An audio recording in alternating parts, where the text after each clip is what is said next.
உண்டாவதாக. சர்வவல்லமை தேவன் நம்மை ஆசீர்வதிக்கிறதற்காக எல்லா துதியும் கனமும் மகிமையும் அவர் செலுத்துகிறேன். கொஞ்சம் கை லைட் ஏன் கொஞ்சம் கை light Praise be to God. Hallelujah. Praise the Lord. Hallelujah. Praise the Lord. Glory to God. தேவாதி தேவனுக்கு எல்லா துதியும் கனமும் மகிமையும் மாட்சியும் உண்டாவதாக. அனைவரும் உலகில் எழுந்து நிற்கலாம். சிறிய பிள்ளைகள் சற்று பக்கத்தில் இருக்கிற கவனித்துக் கொள்ளுங்கள். சின்ன பிள்ளைங்க ஒருத்தர் பார்த்துக்கங்க. பெரியவர்கள் அவர்களை விட்டு விடுங்கள். குழந்தைகள் சிறிய குழந்தைகள் நடப்பார்கள், அவர்களை விட்டு விடுங்கள். மிக முக்கியமான ஒரு நாள், ஆவியானவர் வெளிப்படுகிற நேரம். எல்லோரும் கண்களை மூடலாமா? அனைவரும் கண்களை மூடிக்கொள்ளுங்கள். Thank you Jesus. Thank you Lord. Praise be to God. Thank you Lord. எல்லோரும் கண்களை மூடி நம்முடைய கரங்களை இதயத்திற்கு நேராக திறந்து வைத்து ஆண்டவரை நோக்கி கூப்பிட போகிறோம். யாரும் கண்களை திறக்கக்கூடாது. சின்ன பிள்ளைகள் எல்லாம் கண்களை மூடிக்கொள்ளுங்கள். பெரியவர்கள் கண்களை மூடிக்கொள்ளுங்கள். Thank you Jesus. ஆவியானவருக்கு இடம் கொடுக்கும்படி நாம் அவரை அழைக்க போகிறோம். உன்னதமான தேவன் அவற்றை இடைப்பட போகிறார். தயவாய் ஆண்டவரை நோக்கி பார்ப்போம். தேவ மகிமை இறங்கி வந்து கொண்டிருக்கிறார். உங்களை வெளியே தாயின் வயிற்றில் உருவாக்கின தேவனாகிய காத்த, இதுவரை அழிந்து வந்த தேவனாகிய காத்த, இந்த அற்புதங்களை செய்ய போகிறார். நம்முடைய வாழ்க்கையில் அற்புதங்கள் நடக்க போகிறது. ஆத்மாவில் அற்புதம் நடக்க போகிறது. நம்முடைய ஆத்மாவில் அதிசயம் நிகழ போகிறது. சபையை காத்த மாற்றப் போகிறார். சூழ்நிலைகள் மட்டுமல்ல, நம்முடைய அபிஷேகத்தை பரிபூரத்தில் நடக்க போகிறார். அனைவரும் கரங்களை தட்டி அந்நிய பாஷை நிறைவு. யாரும் கண்களை திறக்காமல் ஆவியானவரை நோக்கி அப்பாயிட்டு கொடுங்கள். ஆவியானவரை என்று வந்தெழுதுகிறார். ஒருவரமாய்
திருவிழாவில் எங்களை ஒன்று சேர்த்திருக்கிறது. எங்களுக்காக அல்ல, உடைய பிள்ளைகளுக்காக. நாங்கள் நினைப்பதற்கும் வேண்டிக் கொள்வதற்கும் அதிகமாக எங்களில் அசைவாடுகிறது. எங்கள் அனைவருக்கும் நீர் மாத்திரம் அசைவாடுவது நாங்கள் நாங்கள் காணிக்கையாக்கி சொல்லிக்கிறோம். எல்லா தடைகளையும், சுயத்தின் ஆவிகள், எதிர்ப்பின் ஆவிகள், மறைவு ஆவிகள், சோதனை ஆவிகள், துக்கத்தின் ஆவிகள், நிர்விசாரத்தின் ஆவிகள், தேசத்திற்கு நாமத்தை குட்டைக்கு சபித்து ஏழை நிர்மூலமாக்கிறார்கள். கர்த்தருக்கு படுகிறார் மாத்த வெளிப்படும் வாழ்க்கை செய்தது ஜீவன நாமத்தின் பிதாவே. சத்தமாவே சொல்லுவோம், சத்தமாவே சொல்லுவோம். அவர்கள் வருவோம். Thank you Lord. ஹல்லேலூயா. இந்த சத்தத்தை காணோம். ஹல்லேலூயா. சந்தோஷமா இருக்கீங்களா? கீழே இருந்து சத்தம் வரலையே. ஹல்லேலூயா. அப்பாடா, சந்தோஷமா இருக்கிறீங்களா? ஆமென். பக்கத்தில் உள்ளவங்களை பார்த்து நல்ல ஒரு ஸ்மைல் பண்ணி தேவ சமூகத்தில் உங்களை பார்ப்பது சந்தோஷம். சொல்லுங்க, nice to see you in the presence of the Lord. Nice to see you in the presence of the Lord. Amen. Hallelujah. Thank you, Lord.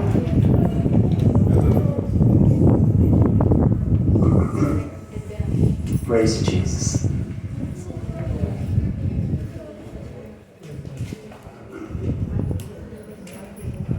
Let's get to the point. Thank you, Lord. Hallelujah. Praise God.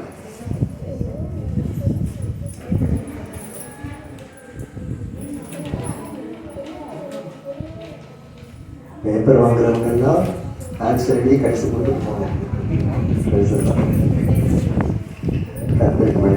ஹல்லேலூயா.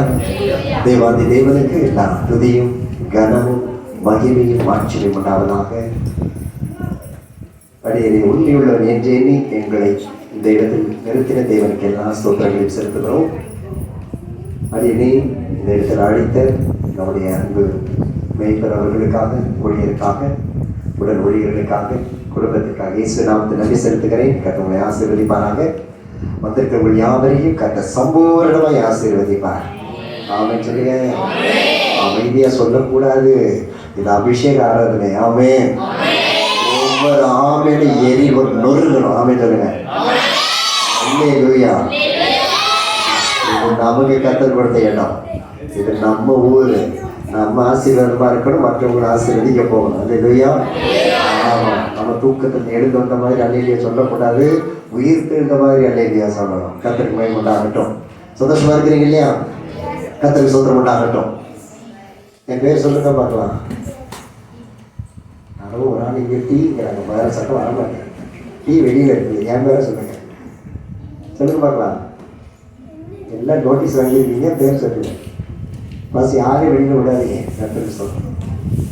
நான் notice பார்க்குறாங்க, பாருங்க பேங்குக்குள்ளே தான் இருக்குது notice. கர்த்தருக்கு சொல்லுங்க. சரி சொல்கிறேன் கேளுங்க. டிமோத்தி ஜேக்கப் சொல்லுங்க. கர்த்தருக்கு சொல்லுங்க. ஏன் பேர் சொல்ல தெரியுமா? எங்களுக்காக ஒரு நாளைக்கு ஜெபிக்கும் போது எங்களுக்காக ஜெபிக்கணுங்கிறதுக்காக. கர்த்தருக்கு மகிமை உண்டாகட்டும். இயேசு அரவணைக்கிற என்ற ஊழியத்தை கடந்த 29 வருடங்களாக செய்து கொண்டு வருகிறோம். தேவன் தாயின் கருவில் அழிந்திருந்த என்னை உருவாக்கி அவருக்கு தேர்ந்தெடுத்து கொண்டு வந்தார். எனவே நாங்கள் இயேசு ஊழியத்தை இந்தியாவின் பல பகுதிகளில் செய்து கொண்டு வருகிறோம். ஒரிசாவில் ஏறக்குறைய ஒரு 40 மிஷனரிகள் உண்டு. எல்லோரும் தனித்தனி போல ஆங்காங்கே ஊழியம் செய்து கொண்டிருக்கிறவர்கள். எங்களுக்கு பல ஜெப குழுக்கள் உண்டு. ஜெப குழுக்களில் ஒரு இவாஞ்சலிசமாக ஒவ்வொரு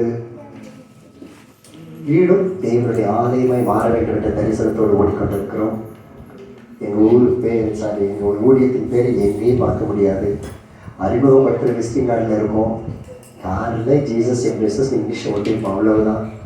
என் பேரும் யாருக்கும் தெரியாது, ஊழியத்து பேரும் தெரியாது. 29 வருஷங்களாய் கர்த்தர் உள்ள ஊழியம் செய்கிறார். நல்ல சொல்லுங்களேன். ஆமாம், எங்கள் ஊழியத்தில் 99% கிறிஸ்துவை அறியாத இந்து மக்கள், மிச்சம் 6% முஸ்லீம், மிச்சம் 6% நாங்கள். ஒரு நல்ல சொல்லுங்களேன். எங்கேயும் போர்டு இருக்காது, வீட்லேயும் போர்டு இருக்காது. கர்த்தர் மகிமை உண்டாகட்டும்.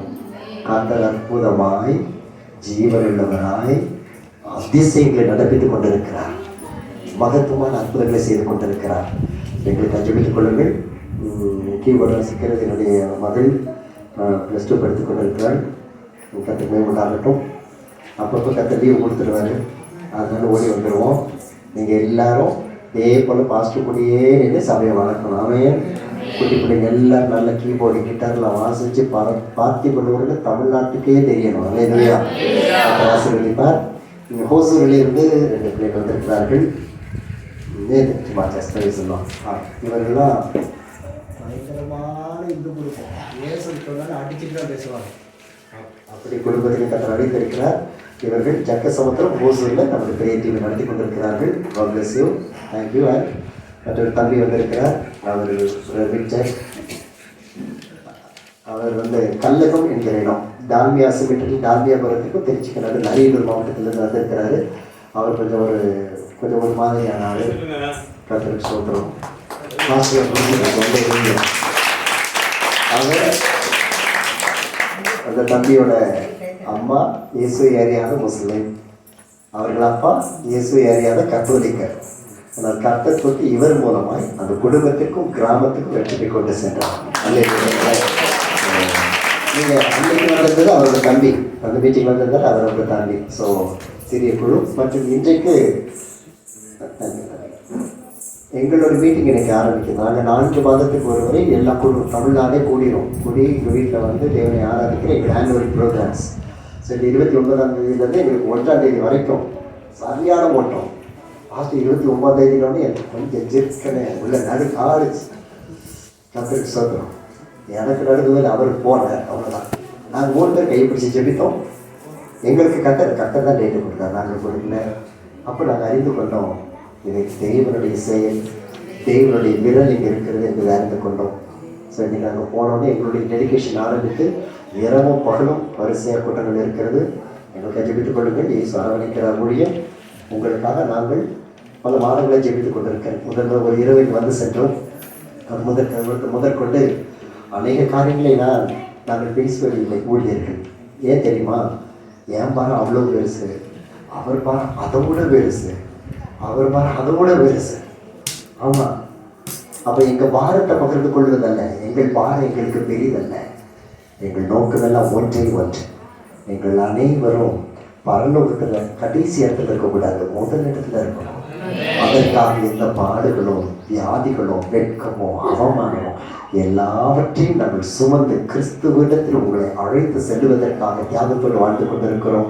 தேவனுக்கு மகிமை உண்டாகட்டும். நீங்களும் இதில் பங்குள்ளவர்களை வந்திருப்பது மிகுந்த ஆசீர்வாதம். கர்த்தர் உங்களோடு இருக்கிறார். விசேஷமாக தேவனுடைய கரம் இங்கே இருக்கிறது. இன்னைக்கு தான் உங்களுக்கு பழைய வாழ்க்கைக்கு கடைசி நாள். வராமல் சொல்லுங்களேன். சாத்தானுக்கு சாவு மணி வரலையே சொல்லுங்களேன். சாத்தானுக்கு நீங்கள் சத்தவரெல்லாம் நிறுத்தவே மாட்டேன். அவரை 3 மணி வரைக்கும் கொடுத்துருக்காரு, அதையும் நிறுத்த மாட்டேன். கதவுல பார்க்க போட்டுருக்கான். பேசுகிறான். சாத்தானுக்கு அட்டிச்சர் வண்டிக்கு முடியாது. கர்த்தர் நம்மோடு இருக்கிறார், நமக்குள் இருக்கிறவர், உலகத்தில் இருக்கிறவர். உலகத்தில் இருக்கிறவர் 780 கோடி மக்கள் இருக்கிறத பார்க்கணும். உங்களுக்கு எனக்குள்ள இந்த இடத்துல இருக்கிற அவரை பரிசுக்கு ஒரு வாக்கத்துக்காக தரப்போகிறார். எனவே ஆயத்தமாகுங்கள், விழித்திருந்து கவனித்துக் கொள்ளுங்கள். ஏன் இது சொல்லுகிறேன் என்றால் ஊழியக்காரர்கள் தெரியும், நான் நோட்ஸ் எடுத்து பிரசங்கம் பண்ணுற ஆளே இல்லை. கத்தர் மேம்பட நல்ல செய்தி கவனிப்போம், நோட்ஸ் எடுப்போம், வாசித்து தியானிப்போம். சும்மா இவங்க நாங்கள் கண்ணாடி போட்டுருக்கனால வசனம் கொஞ்சம் பெருசாக இருக்கட்டும். நீங்கள் தேடி வாசிக்கிறது 2 நிமிஷம் ஆயிருமே, நம்ம வாசிச்சதுனால வேகமாக போகிறேன். ஸ்க்ரீன்ஷாட் மட்டும் எடுத்து வச்சுருக்கேன், வேறு ஒன்றும் இல்லை. அதனால் நான் இங்கே நிற்க போகிறேன், நீங்களும் கவனிக்க போகிறீங்க. இங்கேருந்து ஆவியானவர் பேச போகிறாரு, உங்கள் ஆத்மா கேட்க போகுது. நம்ம பரலோகத்தை நீங்கள் அசைக்க போகிறோம். இதுவரை இழந்தவைகளையும் காணாதவைகளையும் பெற்றுக்கொள்ள போகிறோம். நாம சொல்லுமா? நல்ல கைகளை தட்டி காத்து மொழி சேர்த்துவோமா?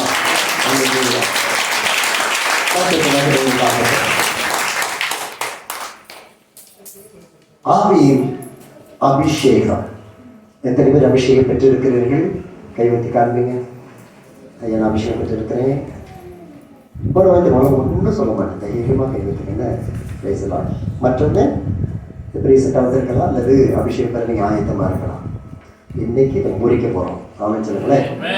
ஏனென்றால் இந்த அபிஷேகம் என்பது உலகத்தில் செய்யப்படுவது வேறு. நாங்கள் கிரிக்கெட் விளையாடும் பொழுது திடீர்னு பசங்க பால் பாக்கெட் வாங்கிட்டு வந்து கிரிக்கெட் பேட்டில் ஊற்றுவாங்க. என்னடான்னு கேட்டால் நம்ம விளையாட போகிறோம்ல, இந்த பேட்டை அபிஷேகம் பண்ணிட்டு விளையாண்டா நல்லா விளையாடலாம், சாமி உதவி செய்யணும்னு சொல்லுவாங்க. நம்ம ஆண்டவர் நம்ம அபிஷேகம் பண்ணுற அளவுக்கு யாரும் இல்லை, இங்கே கவனிக்கணும், எங்கேயும் இந்த சித்திரப்பை கூடக்கூடாது. குட்டி பசங்களை உட்காந்துக்கங்கப்பா, உட்காந்து நல்ல தங்க கண்ணு பண்ணி உட்காந்து முடிச்சோட கூட கிரிக்கெட் விளையாடுற உட்காந்து பேசலாம். இந்த அபிஷேகம் என்பது நாம் எடுத்து கொடுப்பது அல்ல, தெய்வம் நம்மை ஊற்றுவது. வேத புத்தகத்தில் இந்த அபிஷேகத்தை குறித்து பல காரியங்கள் வெளிப்படுத்தப்பட்டிருக்கிறது. இந்த அபிஷேகம் இருக்குமானால் மாத்திரம்தான் ஒரு ஜெயம் உள்ள கிறிஸ்தவ வாழ்க்கையை நாம் வாழ முடியும்.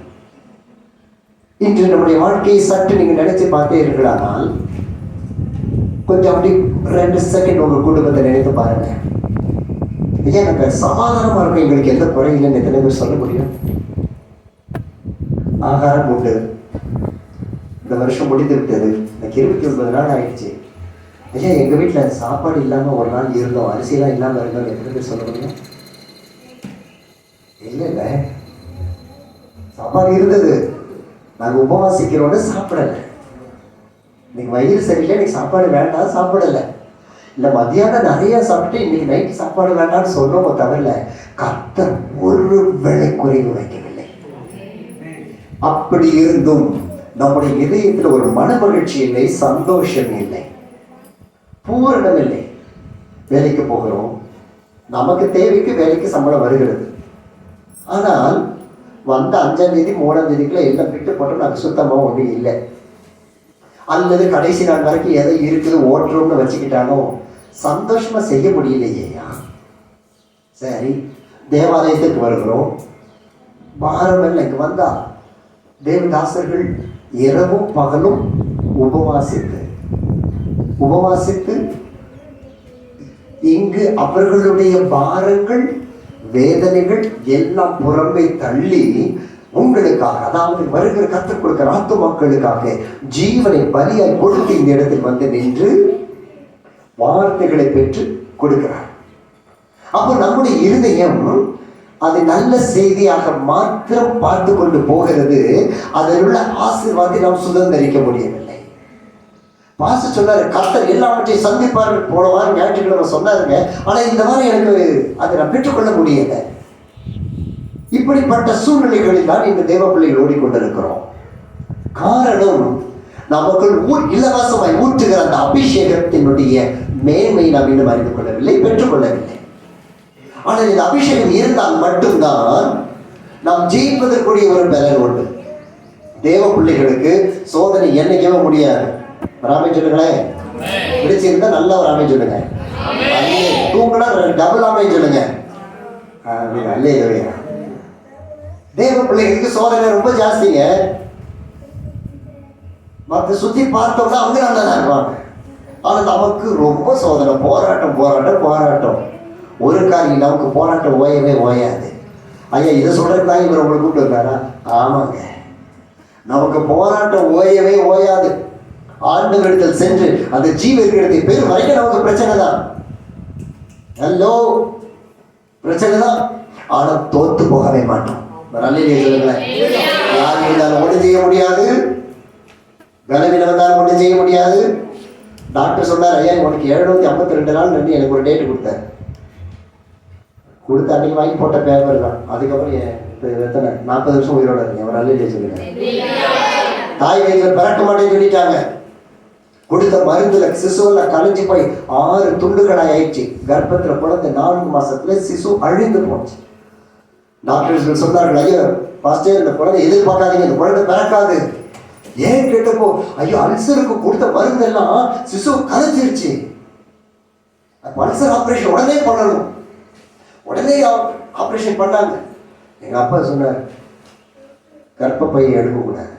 ஐயா கர்ப்பப்பையில தான் பிரச்சனையே இருக்கு, 6 துண்டுகளை சிசு அழிஞ்சு போச்சியா. அப்பா சொன்னா கர்ப்பப்பையில கை வைக்க கூடாது, அதுக்கு பெரிய காரணம் உண்டு. அப்புறம் சொல்ற விசுவாசம். ஆப்ரேஷன் பண்ணினார்கள், கர்ப்பப்பைக்குள்ள அல்சர் ஆப்ரேஷன் முடித்தார்கள். இப்போ கர்ப்பப்பையை பார்த்தா டாக்டர் 7 டாக்டர்ஸ் ஷாக் ஆகிட்டாங்க. எல்லாம் வெள்ளைக்காரங்க. 4 வெள்ளைக்காரங்க 3 மலையாளிஸ். கத்தருக்கு சோத்திரம். ஒரு ஷாக். என்ன 6 துண்டுகளாக இருந்த எலும்பு துண்டு இருந்துச்சு பார்த்தீங்களா? இது எல்லாம் ஒன்றா சேர்ந்து முடி அளவு இருக்கிற இந்த ஃபெலோபிக் டியூப்ல போய் ஏறி உட்காந்துச்சு. உடனே வெட்டணும், இல்லைன்னா தாய் உயிரா விட்டு. எங்கள் அப்பா சொன்னாங்க, குழந்தை பிறக்கும், அவனுக்கு பேர் டிமோத்தி. ஒரு அல்லேலூயா சொல்லுங்க. இதுதான் விசுவாசம். விசுவாசம் என்பது நம்பப்படுகிறது உறுதி, காணப்படாதவர்கள் நிச்சயம். 6 துண்டு எலும்பு. எங்கள் அப்பா சொல்கிறாங்க குழந்தை பிறக்கும். ஏன்னா எனக்கு 3 பேர், எனக்கு மூத்தவங்க 3 பேர் இருக்காங்க, நான் கடைசி. அதனால என்ன சொன்னார், எனக்கு குழந்தை ஆசை இல்லை, ஆனால் மருத்துவம் போய் கர்த்தர் என்று காண்பிக்கணும். அபிஷேகம் அவ்வளவுதான்.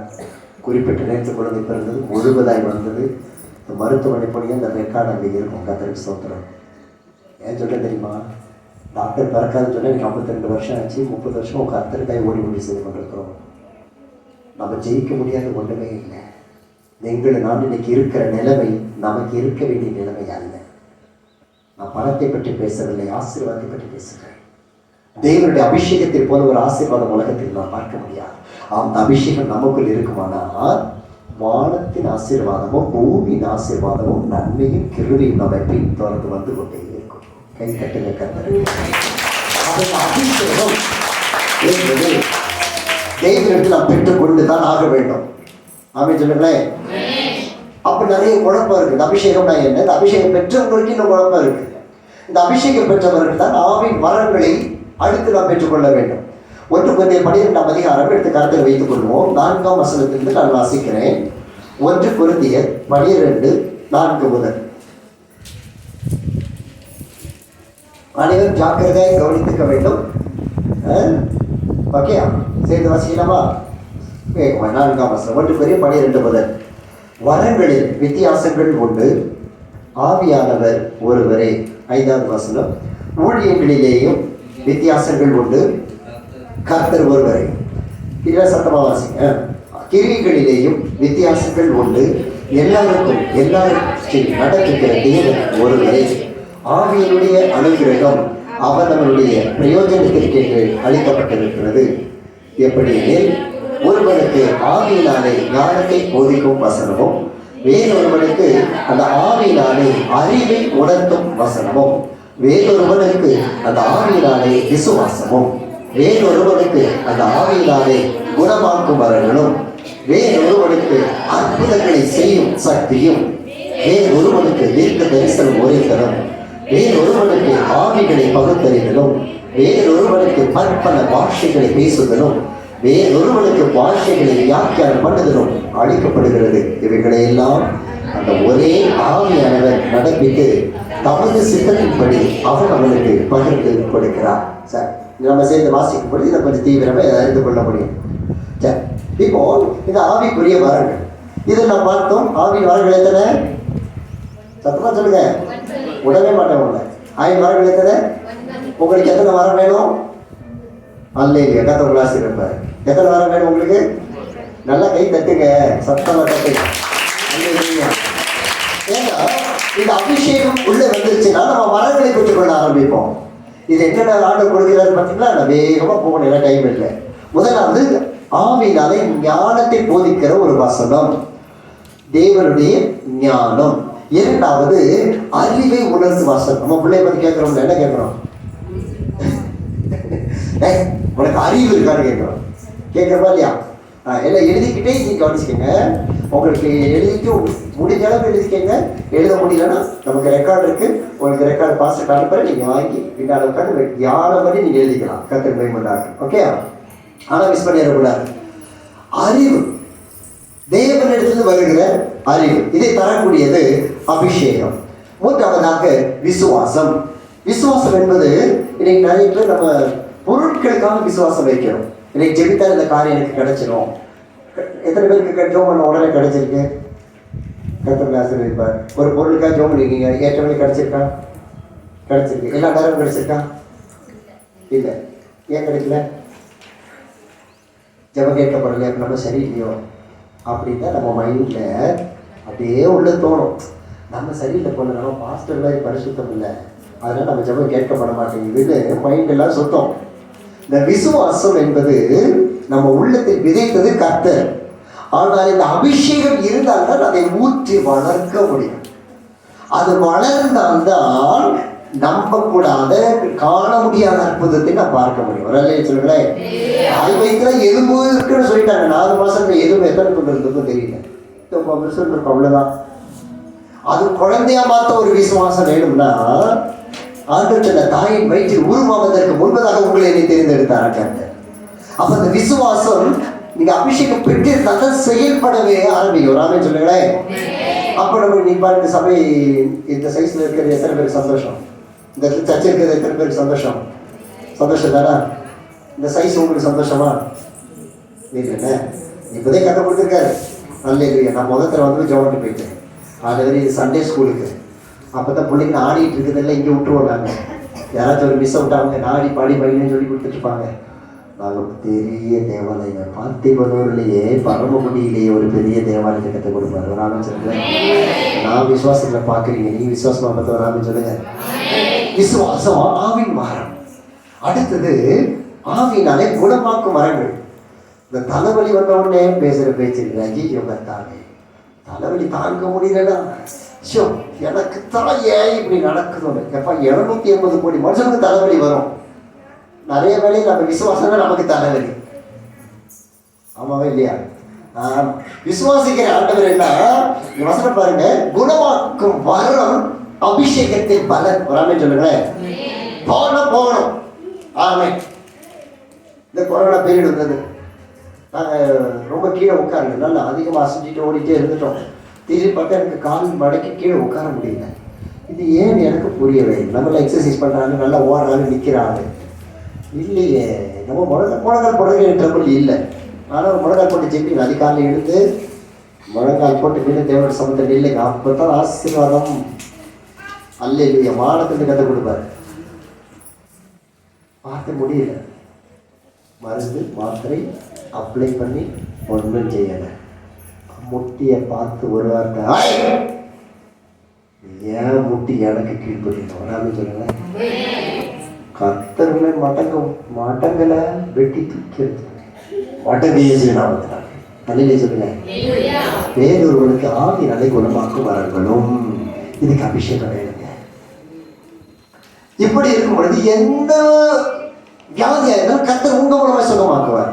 இப்போ சபை கட்டியாச்சு, கர்த்தர் நம்ம பயன்படுத்த விரும்புறாரு. மெய்ப்பர் குட்டி போடுவாரா, ஆடு குட்டி போடுவா? சத்தமா சொல்லுங்க. நீங்க ஆட்டுக்குட்டியா இல்லையா? அப்ப குட்டி போடணுமா இல்லையா? எப்படி போடுறது? இயேசு காண்பிக்கணும். ஜனங்கள் இப்ப சுற்றி இருக்கவங்களா இருக்கிறாங்க, அவங்க வந்து தெய்வத்தை தேடுறாங்க. ஏதாவது ஒரு ஒருத்தர் தெய்வம் இருக்குன்னு எதிர்பார்க்குறாங்க. ஆனால் நீங்களும் தெய்வத்தை பார்த்துட்டோம், அறிஞ்சிட்டோம். இதை அவங்களுக்கு தெரியப்படுத்தணும். தெய்வம் உயிரோடு இருக்காருன்னு சொன்னால் எப்படி நம்புவாங்க? நானே நம்ப மாட்டேன். அப்படித்தானே? அப்போ நம்ம ஆண்டவரை தொழுகிறோம், நாம் இந்த அபிஷேகத்தை பெற்றுக்கொண்டவர்களாய் குணமாக்குகிற இந்த வரங்களை காண்பிப்பதற்கு இந்த அபிஷேகத்தை பெற்றுக்கொள்ள வரலைன்னு சொல்லுங்களேன். அதே பாஸ்டர்கிட்ட கொண்டு வரணும், அவர் ஜெபிப்பார், மாறும். ஆனால் உங்களுக்குள்ள விசுவாசம் என்ன செய்யுது? காலை இட்லி சட்னி சாப்பிட்டுட்டு இருக்குது இல்லையா, அதெல்லாம் எழுப்பி விடணும். இன்னைக்கு அந்த விசுவாசம் ஒருத்தர் சுகம்லான்னு உடனே பாஸ்டர்கிட்ட சொல்லி ஒருத்தருக்காக அவருக்கு நான் ஜோம் பண்ணுறேன், நீங்கள் வரீங்க, நானும் ஜோம் பண்ணுறேன், ஜோம் பண்ணிக்கிங்க சொல்லிட்டு, அக்கா கவலைப்படாது. என்னக்கா செய்யுது? ஒரு பாப்பா ஒரு வீட்டுக்கு போயிருந்தோம், சின்ன மீட்டிங், ஒரு 20 பேர் இருந்திருப்பாங்க.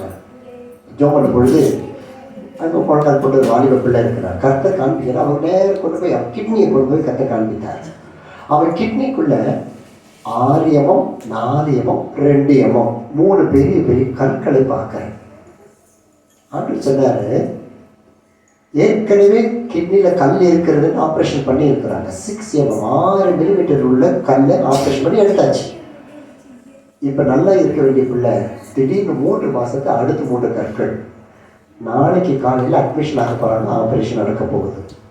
கண்ணீர் சொல்லி கொண்டு இருக்கிறார். கர்த்தர் உள்ள கொண்டு போய் கிட்னி காண்பித்தார். அந்த மகளை கர்த்தர் எழுப்பி விட்டு கையை சுண்டி பிடின்னு சொன்னேன். ஆமென் சொல்லுங்க. ஏன் நானே சொல்றேன் அப்படின்னு சொன்னா செய்தது உங்களுக்கு சொல்லுகிறேன். ஆவின் வரங்கள் நம்மிடத்திலிருந்து எப்படி புறப்படுகிறது என்பது நீங்கள் அறிந்து கொள்வதற்காக சொன்னேன். கர்த்தர் காண்பிக்கிறார் மக்களே. 6 எம்எம் 4 எம்எம் 2 எம்எம். இப்போ நான் கை நீட்டு உன் மேலே ஜெபிப்பேன். இயேசுவின் நாமத்தை கிட்னி ஸ்டோனை கரைக்கணும் சொன்னேன். சொல்லுங்க. இயேசுவின் நாமத்தில் சொல்லு.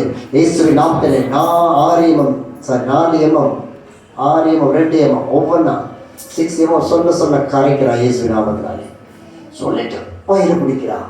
கையை தூக்கு. 4 எம்எம் இயேசுவின் நாமத்தினாலே kidney stones I dissolve you. கரைக்கிறேன் இயேசுவின் நாமத்திலே. திருப்பி கையை வைக்கிறான். இயேசுவின் நாமத்தில் 2 எம்எம் உன்னை கரைக்கிறேன் இயேசுவின் நாமத்திலே. அவனு கையை வச்சான். ஒத்துழைக்கிறவனு தான் எந்திரிச்சு டாய்லெட் ஓடுனான். பொசுக்குன்னு பறிச்சு விட்ட காத்துல பறக்க 3 கல் ஓடி வந்துச்சு. அந்த பிள்ளையோட கண்ணீர் வேதனை அவள் தூக்கிட்டு காண்பித்தான். அந்த தழுப்புகளை பார்க்கும்போது மாறி 14 வயதுள்ள பிள்ளை அப்படியே அந்த வேதனை உள்ளதை எங்களுடைய உள்ளத்தை பாதிக்கிறது. அதுதான் ஊழியம். யார் விடுதலை கொடுத்தது? நாட் டிமோத்தி ஜேக்கப் இது சேம் ஒன்னு எல்லாம் ஒரு டம்மி.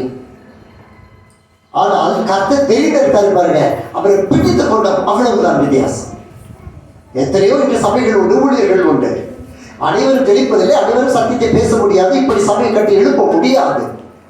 யார் பெற்றுக்கொள்ள முடியும் என்றால் ஆண்டவர் சொல்லுங்க அபிஷேகத்தை பிடித்துக் கொள்ளணும். அவ்வளவுதான். பிடித்தாலும் பிடி, உதவு பிடி. ஆமென் சொல்லுங்க. அவ்வளவுதான். அப்போ இந்த மரங்கள் உங்களுக்குள் செயல்படணும். உங்கள் அயல் வீடுகளில் அவர்களுக்கு வேதாகமம் தெரியாது, இயேசு தெரியாது. இயேசுனா ஒரு தெய்வம், அவரை கிட்ட பேசுறாங்கன்னு அவங்களுக்கு தெரியும். அற்புதம் நடப்பிக்கிறது தேவன் அவர்களுக்கு தெரியாது. நம்ம இருக்கணும்னா அவங்க ஆசீர்வாதமா இருக்கணும். நம்ம இருக்க பகுதி ஆசீர்வாதமா இருக்கணும். அதற்கு இந்த அபிஷேகம் நமக்குள் இருந்து பாருங்க ஓடிக்கொண்டே இருக்க வேண்டும். சொல்லுது குணமாக்குமார். அடுத்தது அற்புதங்களை செய்யும் சக்தி வர. அல்லேலூயா சொல்லுங்களேன். நான் கைகளை வச்சு இயேசுவின் ரத்தத்தினால கிட்னி ஸ்டோனை கரைக்கிறேன்னு சொல்ற போது வயிற்றுல கரையுதா இல்லையா? அவன் சொல்லுங்க. இப்போ நீங்க சொன்னா கரையுமா கரையாதா? சிலருக்கு சந்தேகம். இப்போ கரைக்குமா? முடிச்ச உடனே அபிஷேக கூட்டத்துக்கு அப்புறம் கரையுமாங்க. என் நாமத்தினாலே நீங்கள் எதை கேட்டாலும் அதை செய்யுங்க. 14:14 அதுல முதல் அவசரம் சொல்லுது கர்த்தராய் குமாரனில் பிதா மகிமைப்படும்படி நீங்க எதை கேட்டாலும் செய்வேன். தேவ மகிமைக்காக நீங்க செஞ்சா அது நடக்குங்க. நல்லே சொல்லுங்க. நல்லே சொல்லுங்க. ஒரிசா ஊழிக்கு போனேன். போய்க்கும்போது ஒரு வாலிப பிள்ளைகள் அப்புறம் திருமணம் ஆகி இருக்கு. திருமணமாகி ஒரு 3 ஆண்டுகள் நினைக்கிறேன். குழந்தை இல்லை. நான் போய் ஜெபிக்கும் போது கர்த்தர் காண்பிச்சேன். அந்த பொண்ணு நல்லா அழகா இருப்பாள், நல்லா ஃபேரா. அந்த நார்த் இந்தியன்ஸ் இருப்பாங்களே கிராமத்து பிள்ளை. அவன் பாவமாக இருக்கிறான். ஆண்டவர் காமிச்சார். ஏமா உன் கூட ஸ்கூலில் படிக்கும்போது ஒரு பையன் இந்த மாதிரி முகத்தில் ஒரு பையன் இருந்தானே, அவன் யாருன்னு கேட்டேன். அவன் கிளாஸ்மேட்டு தான் இருக்கு. சரி, அவனுக்கு உனக்கு என்ன சம்பந்தம்னு கேட்டேன். அவனுக்கு கல்யாணத்துக்கு 2 நாளைக்கு முன்னாடி வந்து நான் உன்னை கல்யாணம் பண்ணிக்கிறேன்னு சொன்னான். அப்படி சரி என்ன சொன்னேன், இல்லை முடியாது, எனக்கு கல்யாணம் வாடகை போகுதுன்னு சொல்லிட்டு முடிச்சுட்டேன். அவன் போய் பெரிய செய்வனை பண்ணி இந்த பிள்ளைக்கு விரோதமாக காரியம் செஞ்சதுனால இந்த பிள்ளையோட கற்பம் அடைக்கப்பட்டிருந்தது. ஜாக்கிரதையா இருங்க நண்பர்கள்ட்ட, ஜாக்கிரதையா இருங்க, ரொம்ப ஜாக்கிரதையா இருங்க. இந்த தேவ ஆலயத்துள்ள அபிஷேகத்தை எப்படி உங்கள் மேலே எரிய விட்டுக்கிட்டே இருக்கணும். உங்களுக்கு பிரச்சனையே இங்கே ஓடி வாங்க, பாஸ்டர் சொல்லலைனாலும் பரவாயில்ல, இங்கே உட்காந்து கண்ணீரை சிந்தி கர்த்தர் பாதத்தை கழுவிட்டு போங்க. எல்லாத்துக்கும் முடிவு கர்த்தர் காண்பித்தார். ஜெபித்து விட்டு இயேசு ரத்தத்தை எடுத்து சோரெல்லாம் தெளிச்சுட்டு நான் சொன்னேன், தம்பி நான் ஊருக்கு போயிடுவேன். போனதுக்கப்புறம் செய்யப்பட்டது மந்திரம் ஏதாவது ஒருத்தருந்து வரும் அப்படின்னு சொல்லிட்டு இயேசு ரத்தத்தை எடுத்து சோரில் ஒரு குறிப்பிட்ட இடத்துல ஆண்டவர் உணர்த்த இடத்துல தெளிச்சுட்டு வந்துட்டேன். மதுரைக்கு வந்த உடனே திடீர்னு கால் பண்ணான், அண்ணா வீடு இடிஞ்சு போச்சுன்னா. வீடு இடிஞ்சு போச்சா? எப்படி ஆச்சுன்னு கேட்டேன். நீங்கள் தண்ணி தெளிச்சிங்க இல்லைன்னா அந்த இடத்துல இருந்து சுவர் அந்த இடத்துல மட்டும் இடிஞ்சு விழுந்துச்சு. சரி, அப்புறம் செங்கல் நொறுங்கி விழுந்துச்சு. அப்புறம் உள்ள ஒரு சிரட்டையில் வச்ச செய்வன அந்த வெளியில் விழுந்துருச்சு. கை தட்டுங்க கர்த்தர்.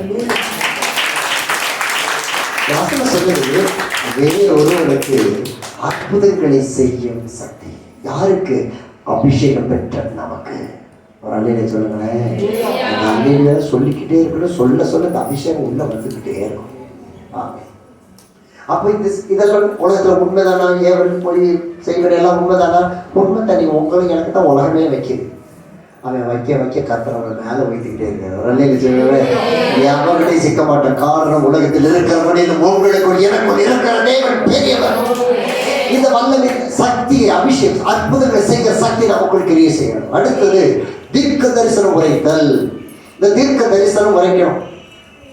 ஏன்னா பவுல் சொல்றாரு, நீங்கள் தீர்க்க தரிசன வரங்களை விரும்புங்கள் சொல்றாரு 14ஆம் அதிகாரத்துல. தீர்க்க தரிசனம் என்பது வேறு, வெளிப்பாடுகள் என்பது வேறு. நம்ம நடந்த மீட்டிங் எத்தனை பேர் வந்திருக்கீங்களா? யாராவது மிராக்கிள்ஸ் அற்புதங்கள் நடந்த மீட்டிங் யாரும் வந்திருக்கீங்களா? இல்லையா? சரி, நிறைய அற்புதங்கள் நடக்கும், ஹீலிங்ஸ் நடக்கும். இப்போ ஆண்டவர் பேசுறாருன்னு வச்சுக்கோங்களேன். உதாரணத்துக்கு இப்போ நான் சொன்னேன், ஒரு பாப்பா கிட்னி ஹீலிங் சோமாச்சு, கத்தர் காண்பித்தாரு இல்லையா? கத்தர் சிலரோட வாழ்க்கையை காண்பிப்பார், இவங்களுக்கு போய் கொடுக்குற பிரச்சனையை காண்பிப்பார். நேற்று ஒரு தம்பிக்கு கத்தர், அந்த பையன் வேலைக்கு புறப்படும் பொழுது எழுந்து வாசல் 3 காரியம் சொல்லி ஜெபிக்கிறார். ஜெபிச்சுட்டு போயிட்டார். ஒரு வாரத்தில் கத்தர் நேற்று அந்த சபைக்கு கத்தர் என்ன அனுப்பினார்? கத்தர் அந்த பையன் என்ன சொல்லி ஜெபம் பண்ணினாரோ அதை சொன்னோன்னு அந்த பையன் கத்தி வெடிச்சு ஆடுதான். கத்தருக்கு மகிமையாகட்டும். இது கவனித்துக் கொள்ளுங்கள், இது தீர்க்க தரிசனம் அல்ல, இது வெளிப்பாடுகள், ரெவலேஷன்ஸ். ஒருவரை குறித்து ஆவில் வளரும்படிக்கு கர்த்தர் கொடுக்கிற வெளிப்பாடு. தீர்க்க தரிசனம் என்பது எச்சரிப்பு உண்டாகும்படி அல்லது தேவ மேன்மை அடையும்படி ஆவிக்குரிய வழியில் கர்த்தர் பேசுவது. சொல்லுங்களேன், வரப்போகிற காரியங்களை குறித்து. இந்த நியூ இயர் வரப்போது, கடந்த வாரத்தை உபவாசித்து 3 நாட்கள் கர்த்தரோடு காத்திருப்பேன். ஒவ்வொரு வருஷமும் நல்ல ரூமில் போய் ஃபுல்லாக லாக் பண்ணிட்டு உட்காந்துருவேன். இரவு பகல் ஆண்டவரோடு பேசிகிட்டு இருப்போம். ஆண்டவர் எந்த நாட்டில் என்ன நடக்க போகுது, நம்ம எதுக்காக ஜெபிக்கணும், நம்ம நாட்டில் என்ன நடக்க போகுது, தலைவர்களுக்கு என்ன ஆக போகுது, சபைகளுக்கு என்ன ஆக போகுது கர்த்தர் பேசுவார். அது எல்லாம் கொண்டு வந்து நியூ இயர் அன்னைக்கு சர்வீஸில் அறிவித்து, நாங்கள் வெளியில் அட்வர்டைஸ்லாம் பண்ண மாட்டோம், எங்கள் டீமுக்குள்ள அனுப்பி அதற்காக ஜெபிப்போம். கர்த்தருக்கு மகிமையுண்டாகட்டும். இது தீர்க்க தரிசனம். அப்போது தீர்க்க தரிசன வரம் கர்த்தருக்கு வரணும். வெளிப்பாடு நம்மளுக்கு புறப்படும். தீர்க்க தரிசனம் வரம் இருந்தால் மட்டும்தான் வெளிப்பாடுகள் வரும். அப்போ உங்களோட கிளாஸ்மேட்டு கூட போயிட்டு இருக்கிறோம், கர்த்தர் ஆண்டவர் பேசுவார், நான் உங்கள் வீட்டில் பிரச்சனையாமா, கர்த்தர் வெளிப்படுத்துவார். நீங்கள் பேசுவீங்க, அவங்க தாய் தரப்பில் கர்த்தர் உங்களை பயன்படுத்துவார். சின்ன குழந்தைகளை கர்த்தர் பயன்படுத்துவார், உங்கள் பக்கத்து வீட்டில் பயன்படுத்துவார், எல்லா இடத்தையும் கர்த்தர் பயன்படுத்துவார். கர்த்தர் வெளிப்படுத்தி பேச ஆரம்பிப்பார். இவ்வளோ பொக்கிஷம் உள்ளே இருக்குங்க. நம்ம அதை விட்டு டெய்லி காலையில் எழுந்திரிச்சோமா, 6 மணிக்கு எழுந்திரிச்சோமா, நல்ல இட்லி சட்னி அரைச்சோமா, மத்தியானம் சாம்பார் அரைச்சோமா, நைட்டில் அது வந்து நாங்கள் சவுண்டை விட்டோமா, நல்லா சிலுவை போட்டு நீண்டு படுக்கிறேன், சாமியில் படுத்து தூங்கணுமான்னு ஓட்டிக்கிட்டு இருந்தா என்ன வேலை கிறிஸ்தவ வாழ்க்கை. நம்ம வேற நல்ல நம்ம இந்த உலகத்தை